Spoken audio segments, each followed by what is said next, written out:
Okay, it is a recording. All right, you should have received an email from me over the weekend or yesterday, I forget when it was, that had a revised sapling schedule and some things about the first exam. The first exam will be when we scheduled it for September 29th, which is a week from today. I did change the coverage on it. It was going to go through chapter 7. We're going to just go through chapter 6, and then we'll pick up the pace on the second exam. So it's chapter 4, 5, and 6. If you have trouble with supply and demand, you probably want to go back to chapter 3 because supply and demand will be a big part of the exam. Today we'll be finishing up elasticity in chapter 5, and next time we will deal with chapter 6. Okay. Also, one other thing about the exam, you will be allowed to use a note card, 3 inches by 5 inches. You put anything you want on the note card. The main benefit you get from using a note card is in preparing the note card, because you have to think about what's worth putting on the card. And so I think that preparing it can really help you a lot. But if you use somebody else's note card, I'm not sure it would help you that much, because you would have important information, but you would not have spent the time to really understand what that means.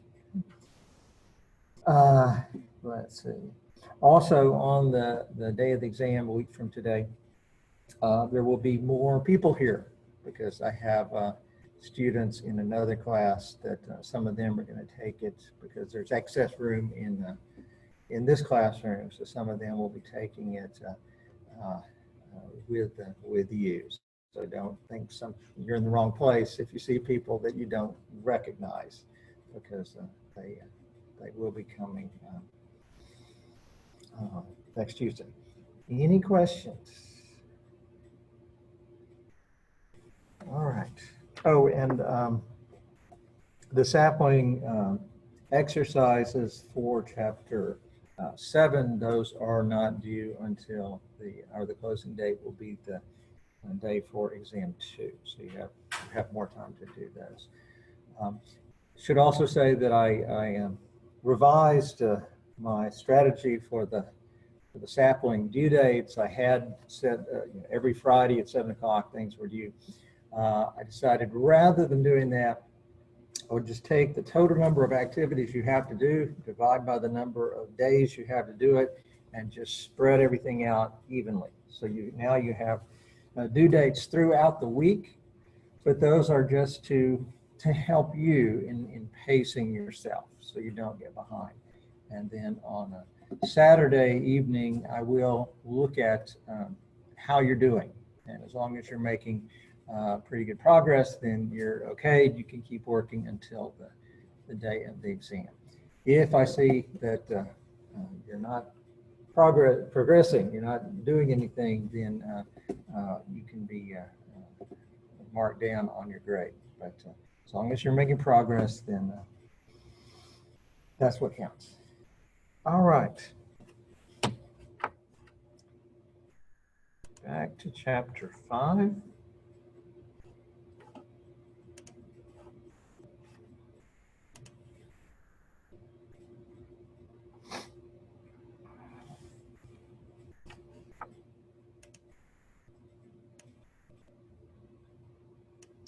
Okay, here I have a link to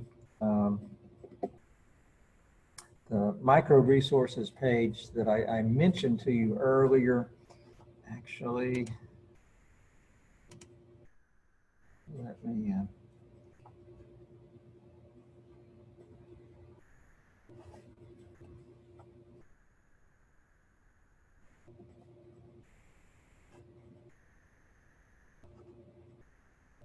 just a second.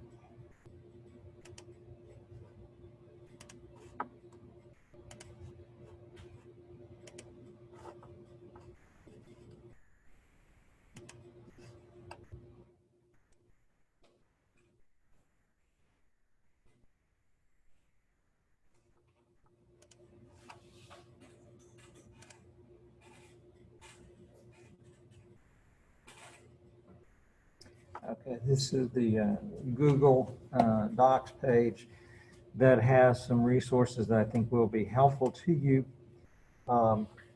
There's a study guide for supply and demand basics, just, kind of a summary of important things from chapter 3 and chapter 4. There are practice questions, and then there are videos going over those questions. The big thing in economics is to use the right approach, to take your time, think through it carefully, resist the temptation to think, oh, I know what the answer is, and then put the answer down. Okay? You got to work through it carefully, and these videos go through these things carefully. And in the videos, I point out things that people tend to do that get them into trouble. Give you suggestions on how to avoid getting into trouble. Then there's a video for just supply and demand concepts if you're having trouble with that. All right.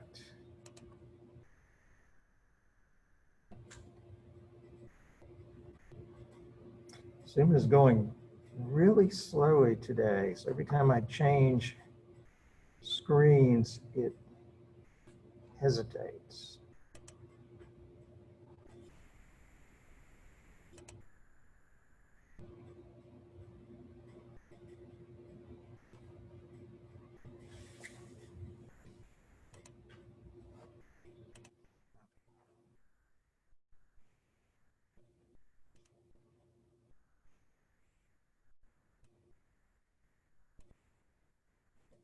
So we were talking about elasticity last time.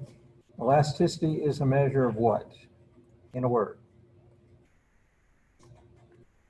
Time horizon.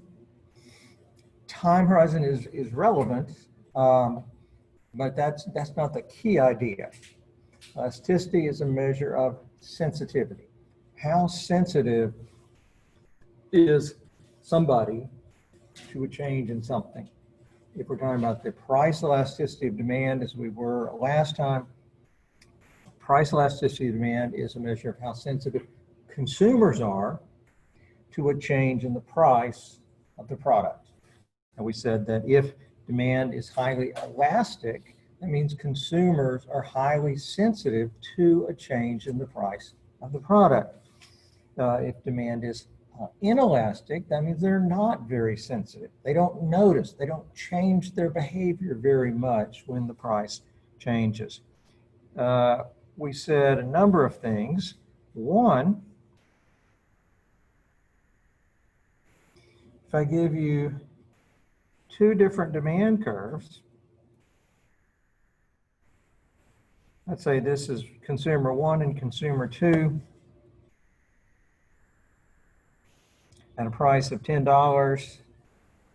Let's say that the quantity they will demand of this product is 50 units. Which consumer has a more elastic demand? Consumer 1 or consumer 2? Consumer 2. We said for at any given point, okay, the curve that is flatter is going to be more elastic, because for a given change in the price, the steeper curve means there's not going to be much change in the quantity, whereas the flatter curve means there's going to be a bigger response to a change in the price. That's one thing to keep in mind. We talked about the determinants of elasticity. Elasticity is very important for producers. Producer thinks about, well, should I raise my price or not? Well, he wants to make more profit. If the demand is highly elastic and he raises his price, he's going to lose a lot of customers. If it's highly inelastic, he's not going to lose many customers. So it's very important for the producer. And these things we listed here, or factors, give us some insight into whether the demand for a particular product is going to be highly elastic or inelastic. We said that if it's easy to find good substitutes for the product, then demand is going to be what? Highly elastic or inelastic? Highly elastic, okay? Because when the price, just always think of it in terms of, you've got a consumer who's got limited income. and is trying to decide, how am I going to use this limited income? If the consumer, the price goes up and he's got good substitutes, then he shifts into those substitutes. If he doesn't have good substitutes, then he's not going to change the quantity very much. Time to adjust to a price change is very important. If you don't, if the price of gas, say, doubles, and you don't have much time to adjust, so you've only got a week, or you don't have much time to find good substitutes, so you don't change your quantity very much. But if you have a longer period, 6 months or a year, well, then you can move so you're closer to your work and to your school. You can buy a new car that's more fuel efficient. You can look for somebody you can carpool with. You can look for public transportation. The more time you have to adjust, the easier it is to find substitutes. And so the more elastic the demand for the product is going to be. Also, the definition of the commodity is important. If we're talking about a very narrowly defined product, okay, say the market for Chevron gas, okay, compare that to the market for gasoline as a whole. Would you expect the demand for Chevron gas to be more elastic or less elastic than gas in general? It's going to be more elastic. If Chevron raises their price by 10%, and nobody else does, well, you've got lots of alternatives, lots of substitutes. So they're going to lose a lot of customers. But if we're talking about the demand for gas as a whole, well, you know, what are your substitutes for gas? You don't have too many good substitutes. You can buy a Tesla and run it off electricity, but that's a pretty big change to make. So anytime we're talking about a narrowly defined product or a very specific demand will tend to be rather high. If we're talking about a broadly defined topic or a product, then it's going to tend to be much lower.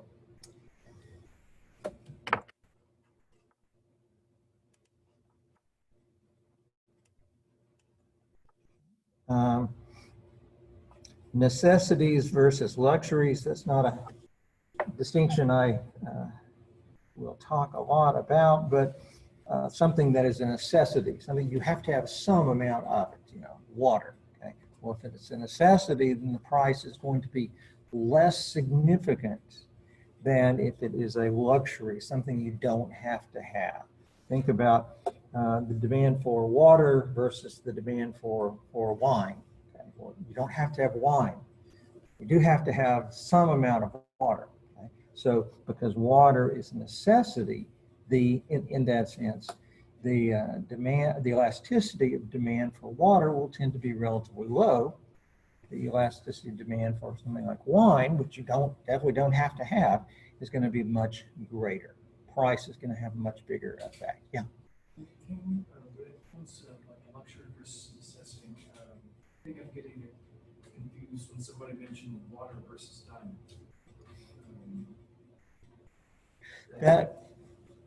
Or I'm thinking that's marginal use, but the water diamond paradox is something that we will talk about more later on, and that would be it's a different application there, but it would be the same kind of thing. That obviously water is a necessity, diamonds are not a necessity. So the demand for diamonds would be much greater than the demand for water. Or demand, the elasticity would be much greater. Okay, and then the share of budget devoted to the goods. How much of your budget, your monthly income, are you spending on the product? That is very, very important. If we were talking about the demand for, or the elasticity of demand for toothpicks, let's say toothpicks have been selling for $1 per box. And you go to the store and the price has tripled. It's now $3 a box. Would you expect that people are really going to cut back on their use of toothpicks? No, that's a huge increase in percentage terms. It's a 200% increase. But the quantity demanded probably isn't going to change much at all. Okay? And the reason is because you spend such a small part of your income on toothpicks that it really doesn't make much difference to you. Okay? Demand is going to be very inelastic. Whereas if we're talking about something like the demand for refrigerators, okay? If the price of refrigerators is $1,000 and then something happens where the price now goes up to $3,000, are people just going to not notice and not change their behavior? Okay? I mean, that you notice when the price goes up by $2,000 because that is a significant part of your monthly or your annual income. You notice it. It hurts more. And so you have an incentive to think, what are my substitutes? Can I get by with fewer? If you have two, can I get by with just one? You have if you're spending a significant share of your budget on the product, then when it becomes more expensive, you have an incentive to find good substitutes. Whereas with toothpicks, maybe there are good substitutes for toothpicks, but you have no incentive to incur any cost to find them because you're spending so little of your funds, your money on it. And think about how this applies to helps you to understand the behavior of different people. Okay?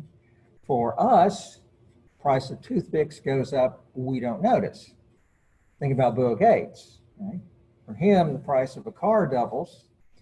Does he really notice? He's probably spending less of his income on a car than I'm spending on a toothpick. So his demand is likely to be very inelastic for a lot of products. And if you think about it, the producers who are selling to Bill Gates, if they assume that his demand for their product is highly inelastic, what are they likely to do?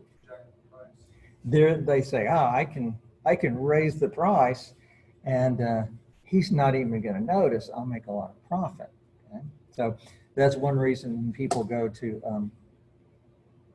it's kind of a classic joke of people high income people, they go to shop for a car. Okay?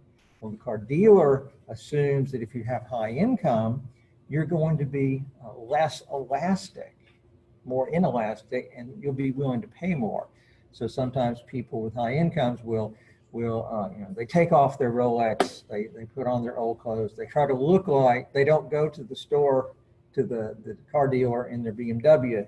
They go in their old car. They want the dealer to think that they're more elastic than maybe they really are. One more note on Bill Gates. If you were Bill Gates, he's a pretty smart guy. So he knows that sellers are likely to treat him that way. So what could he do?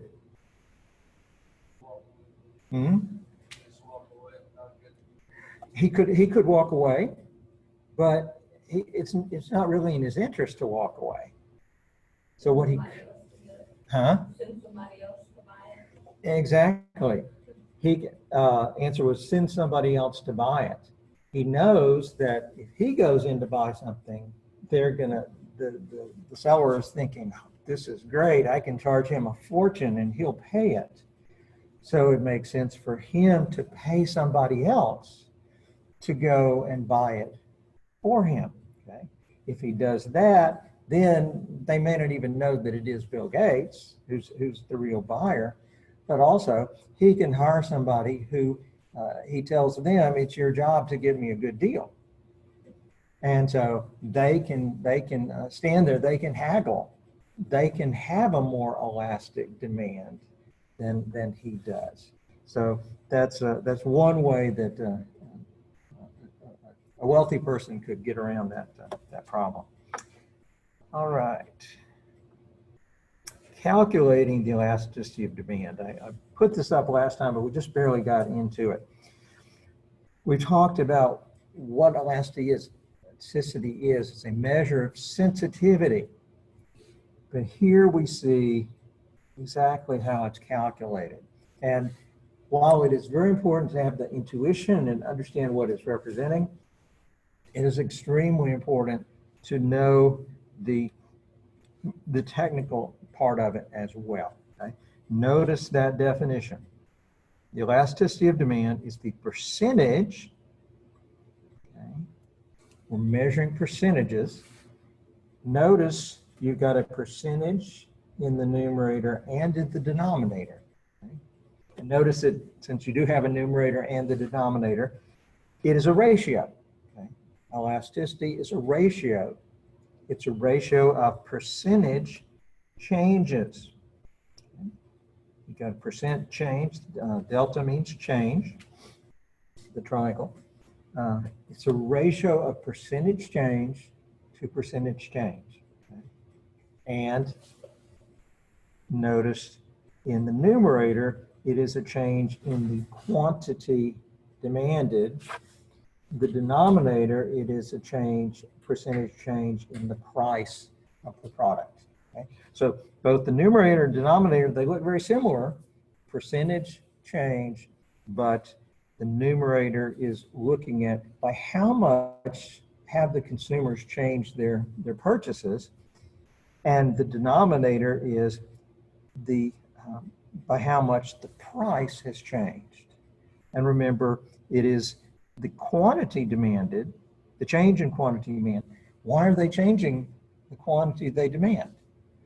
Because of the change in the price. We are measuring by how much consumers respond when there is a change in the price of the product. Okay? And there are just so many ways you can misstate that definition. And I've seen, lots of wrong definitions. You can forget that it's the percent change. You can put the price in the numerator and the quantity in the denominator. All kinds of ways you can do it wrong. And you have to get it right, get the equation right to come up with the right calculation. So you really want to spend time, make sure you have that definition down and you understand what it's giving you. It's the response of the consumers in terms of percent change in quantity to a percent change in the price of the product. Okay. And now we go into, well, how do you actually calculate that? Okay. Well, percent change in the quantity demanded. First, so you got the numerator over here, the denominator over here. It's the change in quantity demanded divided by the average quantity. Okay. We're taking the change that occurs and we're expressing it as a percentage of the average. And then for the denominator, we're doing the same thing. The change in the price divided by the average price. And then here, they're showing you how you actually plug everything in. You look at the quantity you end up with after the price change minus the quantity you started with. So that's going to give you the change. And then to express it as a percentage, you divide by the average quantity. How do you get an average? You add the things up, you divide by the number. So you add the two quantities, you divide by two. It's also the midpoint. Okay? And then for the denominator, which is the percent change in price, you do something very similar. It's the change in the price divided by the average price. You add the prices together and you divide by 2. It's very important that you go through some calculations on your calculator before the exam, or you will make a mistake plugging it into the calculator. Because this is a fairly complicated, just putting it in, you can make mistakes. So be really careful. You can use a calculator. Forgot to mention that. All right, well, let's get a specific example. Here we have 2 points. Notice we've got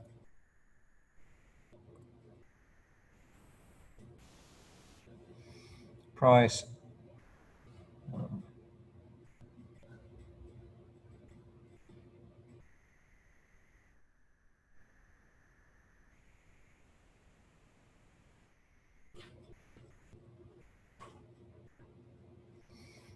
we got a price of $40 and a price of $50.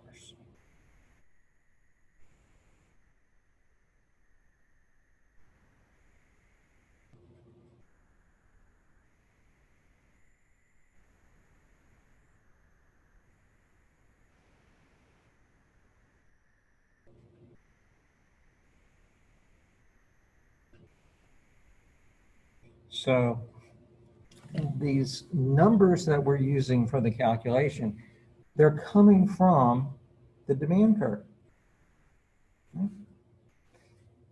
The 2 price quantity combinations are telling us that if we start with a price of 40, consumers will want 100 units. If the price is raised to $50 and everything else stays the same, consumers will only want 20 units. So consumers are cutting their quantity demanded back from 100 down to 20. Why are they doing that? Because the price went up. And so we can take this information and we can say, well, what was the percent change in price that occurred? And what was the percent change in quantity demanded that resulted? And then we plug those into our equation and it will give us the elasticity. Okay? So here, down here, they are using our equation. Remember that. Absolutely certain that you don't forget the equation. Percent change in quantity demanded over the percent change in price. It's percent change in quantity demanded that results from a percent change in price. Okay? And so here, what we're doing here is we're fleshing out this calculation. The change in quantity is 20 minus 100, because we started out with at 20 and we end up with 100. Actually, to make this easier, okay, you don't have to worry about the signs, okay, whether it's positive or negative. When we're dealing with the elasticity of demand, the sign doesn't matter. Because we know anytime the price goes up, what's going to happen to the quantity demanded? It's going to go down. Okay? There's going to be an inverse relationship. Okay? So if we're very careful with all of our signs, and we do it exactly right, then the elasticity is going to come out negative. Okay? Always. And because it's always going to be negative, we generally just ignore the negative sign. And that makes it easier when you're doing these calculations, because if you put the after before the before one, it doesn't really matter. Okay? It's the change that matters, and the change in quantity clearly is going to be 80, and but we want to express that as a percent change, so we have to divide the 80 by the average quantity, which is the average of the midpoint between 20 and 100 is 60. So that's where we're getting this. Then for the price, we were at 40. We end up at 50. So that's a $10 change in the price. but we want to express that as a percentage. And so what was the average price? Well, between 40 and 50, it was 45. Okay? So when we divide this by this, and we divide this by this, that brings us to here. What do those two numbers mean? It's really important you have a sense of what those two numbers mean. The percent change of the two, the percent changes from the numerator and the denominator? Those are the percent changes. Look at the denominator, the 0.22. What does that mean? 22% change in price. It means in our situation here, the change in price was 22%. Okay? There was a 22% increase in the price. And what was the result? 1.33% drop in Well, careful. quantity demand. Quantity, very good, very good. There was a 133% change in the quantity demanded. Okay? So you had a relatively small change in the price that led to a huge change in the quantity demanded. Okay? So these two are both percentages. And then when you divide one by the other, you get 6.0. We would say the elasticity is 6.0.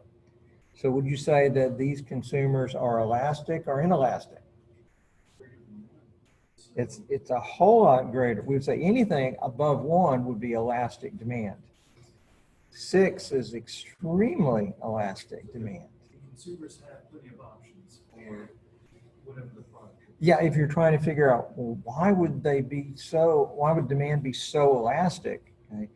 The most likely answer is that they must have really good substitutes, so that when the price goes up a little bit, a whole lot of them say, forget it, we're going to buy from somebody else.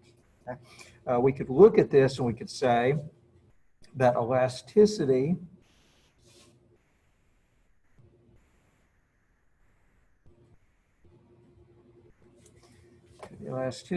is 6. And just, 6 by itself, that doesn't have a lot of intuitive meaning, okay? But it has, if you understand a little bit of it, it has a lot of meaning. Think of that as 6 over 1. Okay? We can write it as 6 over 1. That doesn't change the mathematical meaning of it, okay? But that's a ratio.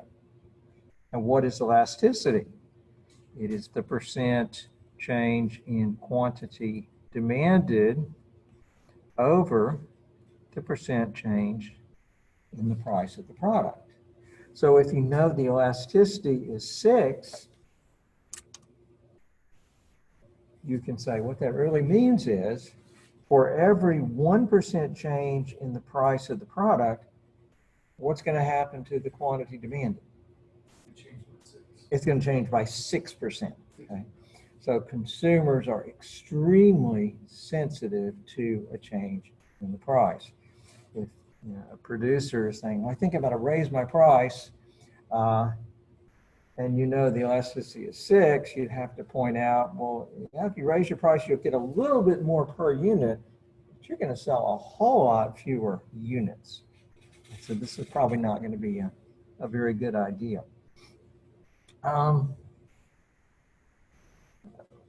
To review this is a terminology that is really important to have straight. When we say that the demand for a product is elastic, okay, that means something very specific. It means that the absolute value, those vertical lines just mean absolute value, means ignore, if there's a negative sign, ignore it. Okay? We're looking only at the magnitude. Elastic demand simply means that the elasticity coefficient is greater than 1. Okay? And that means if the price changes by 1%, what's going to happen to the quantity demanded?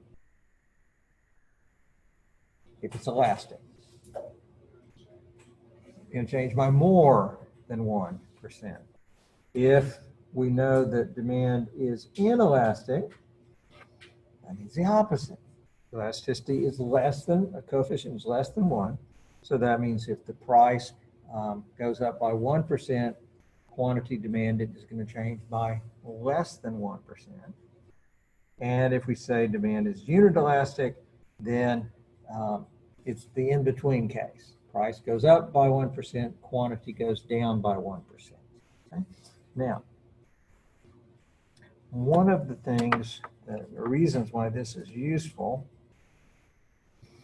is because of remember when we started talking about elasticity, I had the example of the retired baseball player who's selling his autographs. And we saw that he wanted to raise his price so he made more money. But we saw that in that particular situation, if he did that, his total revenue would go down. But then we saw other situations where if he raised his price, total revenue would go up. So how does a producer know whether raising his price is going to increase his revenue or decrease his revenue? And elasticity gives us the answer to that. Okay? Let's consider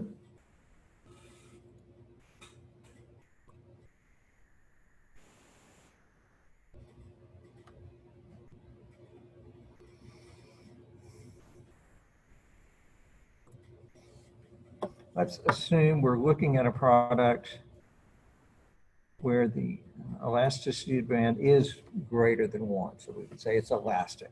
Okay? For that product, if the producer cuts his price, think about what's going to happen. Okay? Think carefully. If he cuts his price, what's going to happen to the quantity demanded? It's going to go up because of what? Or what's that reflecting? No, it's not reflecting elasticity quite. It's reflecting the law of demand. Something becomes cheaper, people want more of it. Okay? But what's going to happen to his total revenue? One of the things you've really got to be careful about here is to not confuse quantity with total revenue. Quantity is always in terms of units. How many cars? How many pounds of wheat? You know, some quantity. Revenue is always in terms of what? Whatever money you need. Money, okay? For us, you mean in terms of dollars. Okay, so that's one way to keep revenue versus quantity separate. If you're talking in terms of dollars, you're talking about revenue. You're talking about units of output, you're talking about quantity. Okay, and we've already said that total revenue is just the product of price times what? Price times the quantity sold. Okay, so if demand is elastic, and if the firm cuts their price, the lower price, that in itself tends to reduce the total revenue because you're getting fewer dollars per unit. But on the other hand, by lowering the price, now you can sell more units. And if you're selling more units, that tends to increase the quantity demanded. So notice, when the producer cuts his price, there are two effects. He's getting more dollars, or he's getting fewer dollars per unit, but he's able to sell more units. So you can't look at this and determine what's going to happen to total revenue unless you know something about elasticity, okay? Because you got these two effects. So whether total revenue is going to go up or down depends on which of these effects is going to be bigger, okay? And that's exactly what elasticity tells us. If elasticity is greater than 1, again, what is elasticity? It's the percent change in quantity demanded over the percent change in price. If demand is elastic, that means this ratio is greater than 1. And if that ratio is greater than 1, which effect is bigger, the quantity effect or the price effect?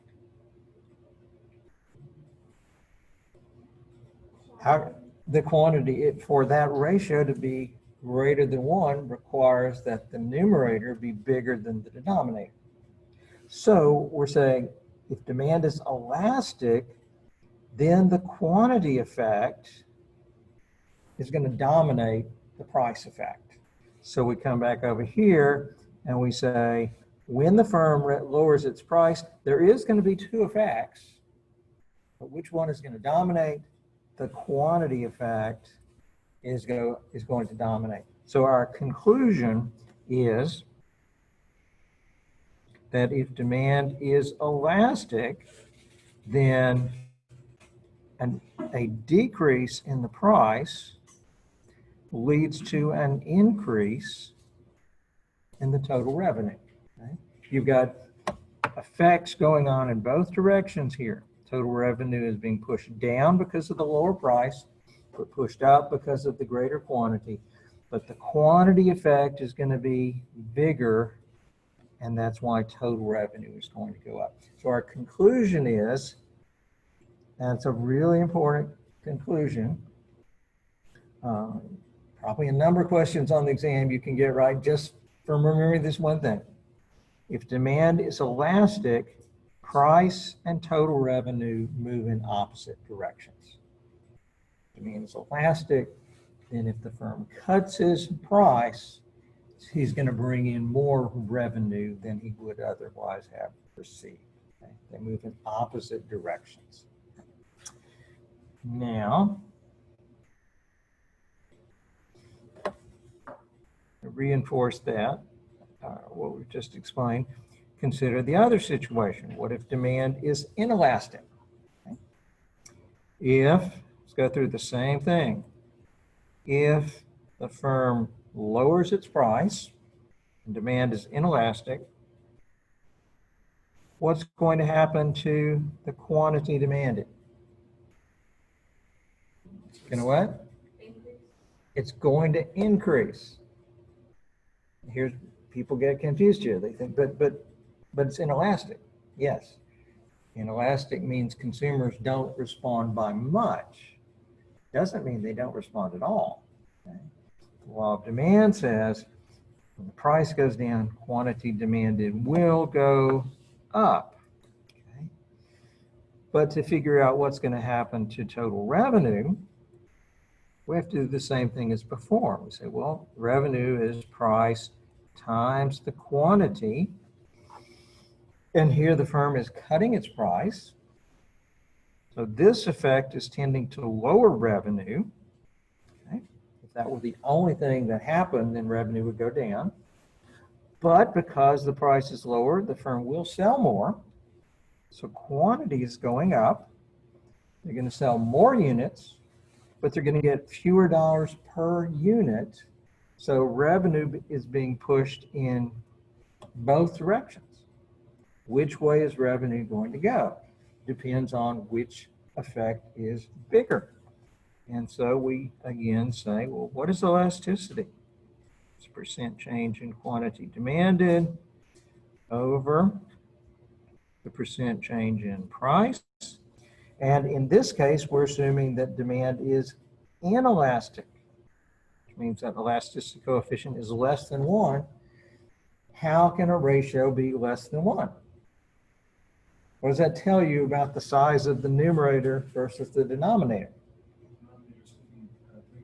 The denominator must be bigger, which means the price effect must dominate the quantity effect. So even though you've got two different effects going on, it's the price effect that's going to dominate, and the price effect is tending to lower the revenue. So our conclusion is total revenue is going to go down. So to summarize that, we say when demand is inelastic,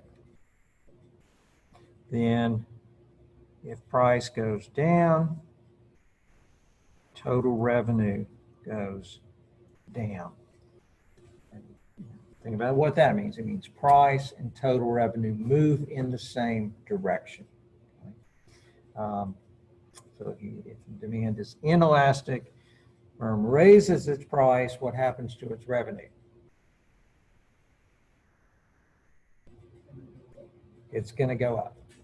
It's going to go up. So this is really important to remember. They move in opposite directions if demand is elastic. This is important. They move in the same direction with demand is inelastic. Okay. Now, what would you expect if demand is unit elastic? If the firm raises the price, what's going to happen?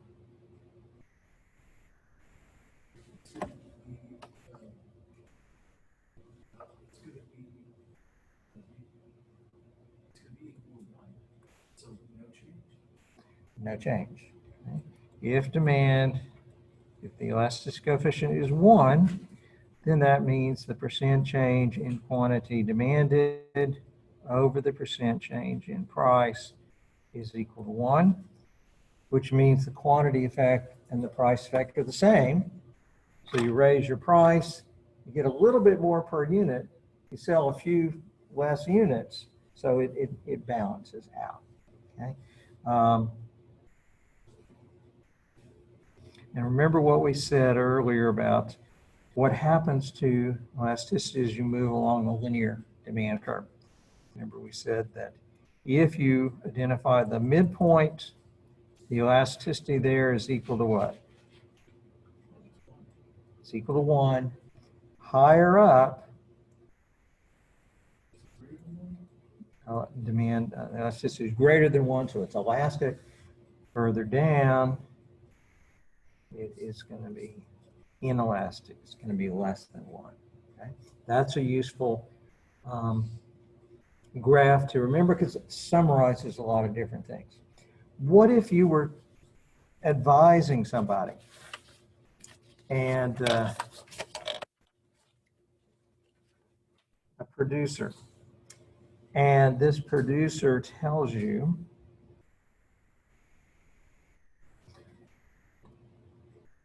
or you believe the elasticity of demand for their product at their current price is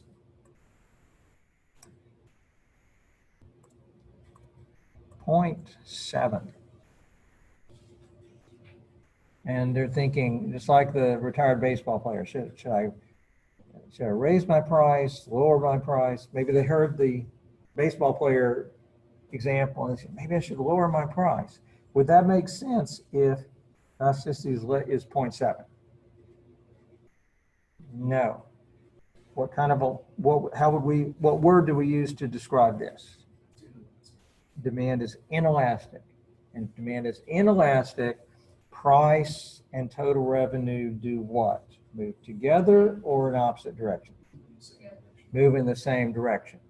So if the demand for this product is elasticity is 0.7, that means percent change in quantity demanded over the percent change in price is only 0.7 or 0.7 over 1, which means if the producer raises his price by 1%, quantity demanded does go down, but only by 0.7%. So he gets a lot more per unit, only sells a few less units, his total revenue is going to go up. So we could say, just a general conclusion, we could say, anytime if the producer believes the elasticity of demand for his product at its current price is less than 1, he can make more profit if he raises his price. He'll sell fewer units, but his revenue will go up. think, compare that, or go back to our graph.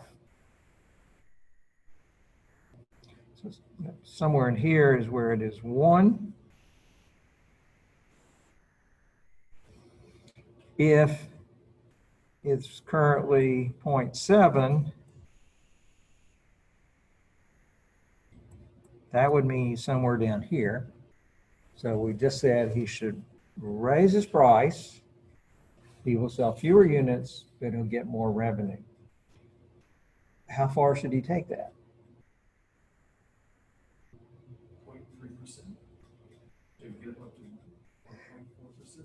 Well, we can say if he raises his price and gets to where it's 0.8, he says, what should I do now? You say, well, it's still inelastic. Raise your price more, your revenue will go up, your profit will go up. Because if you're not selling as many units, you don't have to produce as many units. So clearly, you'd have to make more profit if you keep raising your price, at least till you get to the point where demand elasticity is 1. Okay. Now, do you keep raising your price? It's going to hit those diminishing returns. We are not ready yet to identify the profit maximizing price. Okay. What we can say is it will never be down here. Okay. If the demand is inelastic, he can raise his price, make more profit. Okay. And almost always, he will want to go beyond the point of unit elasticity. Okay. He's going to want us to be somewhere in this elastic region, but where we're not able to identify yet. But by the time we get to the end of chapter 11, we will be able to see exactly where, what price, what quantity will give him maximum profit. All right.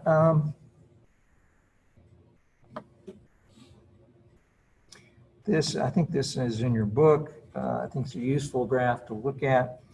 You can see here when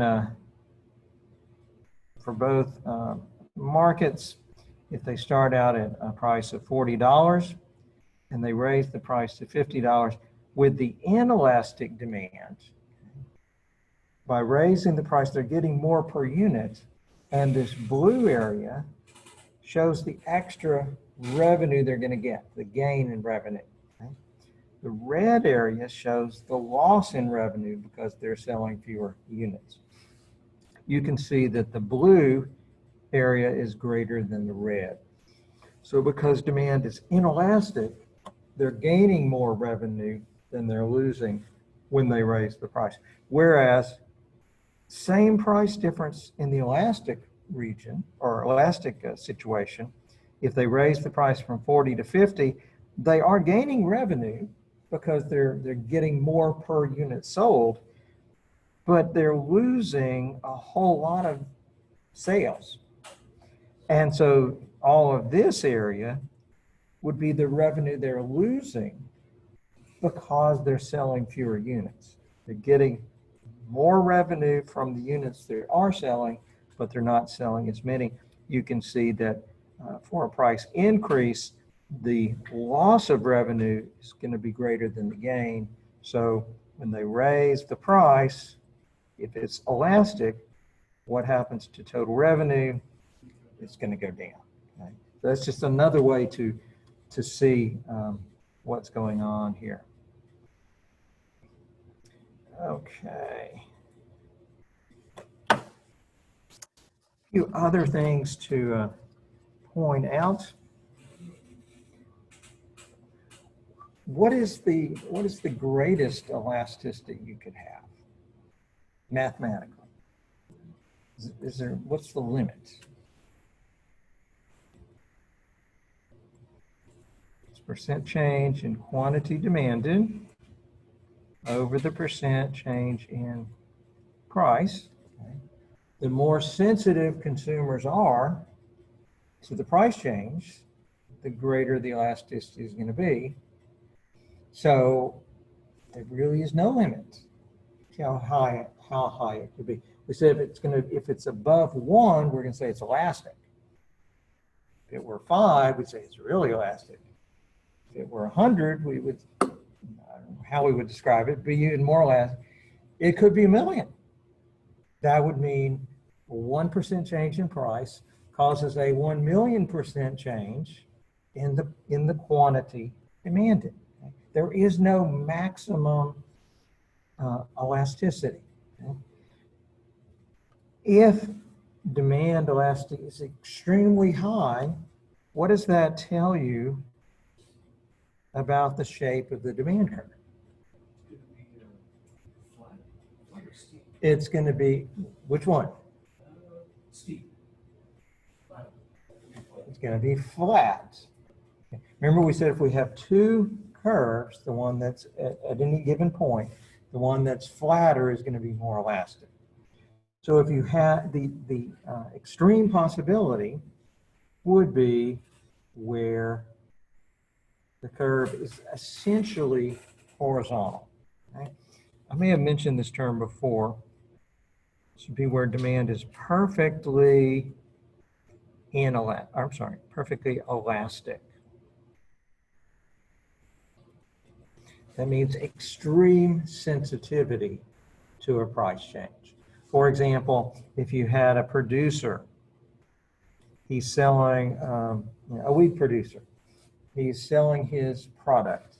And let's say that, I have no idea what the price of wheat is, but let's say it's $5 per some unit. Okay? And let's say he can sell, a very large quantity, 500,000 kilograms of wheat if he charges that price. But let's say that if he raises his price from $5 to $5 and a nickel, he can't sell any. Okay? The quantity demanded from him is zero at $5.05, whereas at $5, it's 500,000. Okay? That would be extremely elastic demand. Okay?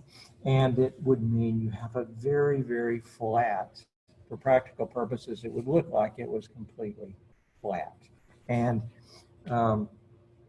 we said that would mean the elasticity coefficient is very high, and we could just say that it would approach infinity.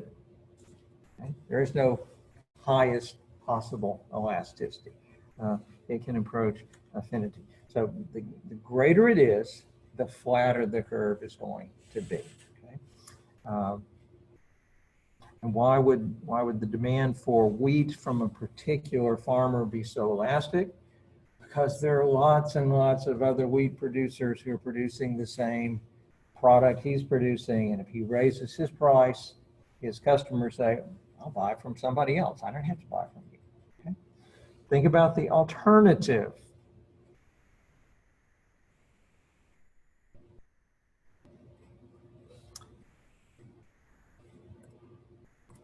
So there is no greatest maximum elasticity. What would be the lowest possible elasticity? Zero. Okay? And that is called being perfectly inelastic. And so that would be E equals zero. Okay? So notice perfectly elastic is a special case of being inelastic. Did I say that right? Perfectly inelastic is a special case of being inelastic. Demand is inelastic if it's anything less than 1. But if it's 0, then it is perfectly inelastic. And what would the demand curve look like if demand were perfectly inelastic? It would be vertical, which would mean if the price is 10 cents per unit, there's maybe 80 is the quantity demanded. If the price goes up to $3, huge percentage change in price, quantity would be exactly the same. Okay? So keep those in mind. Perfectly inelastic, elasticity is 0, vertical, perfectly elastic. Elasticity is essentially infinite, and it's going to be horizontal.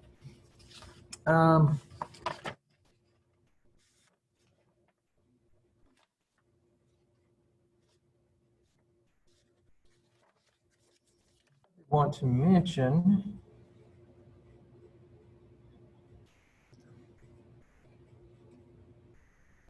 a related idea, which is income elasticity of demand.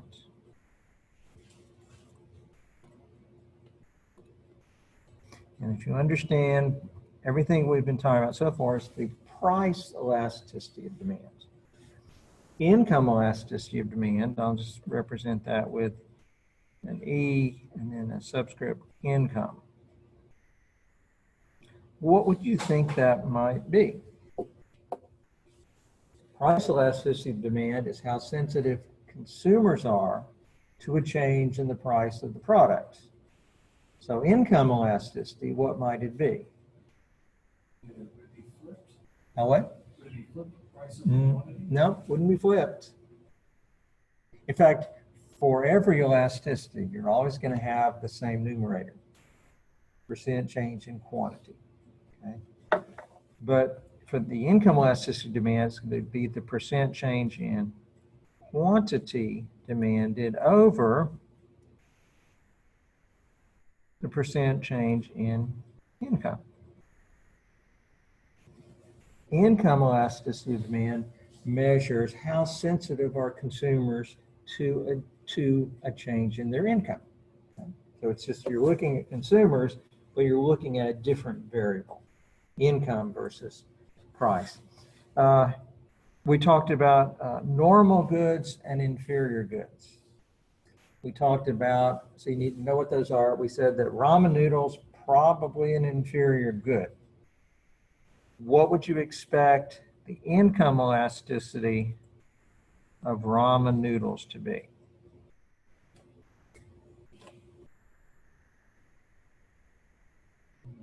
With ramen noodles, if your income goes up,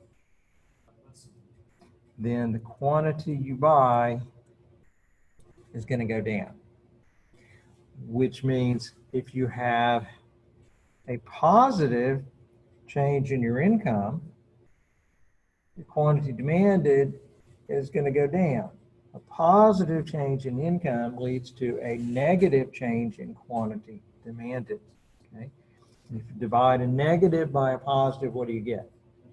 You get a negative. So we can say that for an inferior good, the income elasticity of demand is going to be something less than 0, okay? Not 1. You know, that 1 is what counts when we're talking about elastic and inelastic. But if we're talking about income elasticity, it's going to be negative, whereas a normal good would have a positive income elasticity. Okay? The sign does matter when you're talking about income elasticity. Okay? But that's the only time it will count in what we're going to be doing. Also, third type of elasticity, and it works pretty much the same way. The elasticity, what have we not talked about? We talked about the elasticity of demand. So what's left? Supply. The elasticity of supply. Okay? Not a trick question. And elasticity of demand was how sensitive are consumers to some change. Elasticity of supply is just the same idea. How sensitive are producers to a change in the price of the product? So the equation, let's put elasticity of supply, is going to look almost the same. It's percent change in quantity, but it's quantity supply over the percent change in the price. Okay? How sensitive is the quantity supplied to a change in the price of the product? So if we had one supply curve that looked like this, one supply curve that looked like that at a price of $1,000, which curve would be more elastic? Two, because just like with demand, the flatter it is, the more sensitive the party is to a change in price. Here, say the price goes up to $1,200. Well, for producer one, quantity goes up, but not by very much. Producer two is much more responsive to a change in price. Okay, so the greater the elasticity of supply, the flatter that curve is going to be, the more producers are going to respond to a change in the price of the product. If we were talking about the supply of paintings, okay, just paintings in general, okay,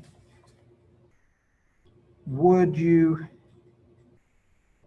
think there's some elasticity there? If paintings are selling for, let's say you get a painting for $100, and if there's going to be some quantity that would be available, let's say 500 units in a certain market. If the price goes up to $1,000, do you think more paintings will be painted and available? Yeah. If it goes up high enough, I'll be out there, doing paintings. The higher the price, the greater the quantity supplied will be, which means that the curve is going to be upward sloping, and that means it has some positive elasticity. But what if we're talking about paintings by Pablo Picasso? What would that supply curve look like? It should be inelastic, because there's only one Picasso and he only made so many And paintings. he's dead. And he's dead. So there's some fixed number that he painted, so the supply would be vertical, okay, which means the elasticity of the supply would be zero. Now, it doesn't tell you anything about the elasticity of demand. It may be very elastic, but the elasticity of supply is telling you by how much do producers respond when the price changes. And it can be very high, it can be very low. One of the most important determinants of the elasticity of supply is the time allowed for adjustment. Okay? Think about housing. If the price of housing doubles, okay, how much effect is that going to have on the quantity of houses available next week? Did the supply of housing double today?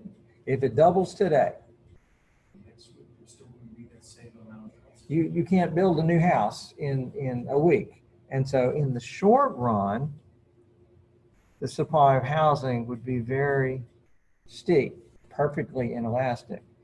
But if you look at the supply of housing after 6 months, after a year, after 2 years, it's going to be quite elastic. Okay? The longer you allow the longer the time period you allow for adjusting to the price change, the greater the elasticity is going to be. Okay? So it's the same thing that happened with demand. Okay. That is pretty much, one thing to think about for next time. Let's say that you are a farmer and you know that, let's say technology is improving. That's increasing the supply of food, let's say wheat, okay? As the supply increases, is that going to benefit you? Or is that going to hurt you? When you start out in an equilibrium and you get an increase in supply, what happens to the quantity?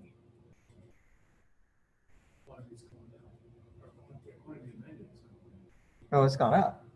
If technology is improving, supply is increasing, then you're moving from here to there.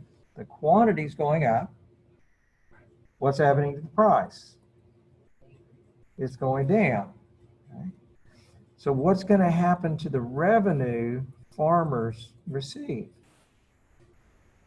They're going to be selling a larger quantity, but the price is going to be lower. So these effects are going in opposite directions. Are farmers going to get more revenue or less revenue? It depends on what?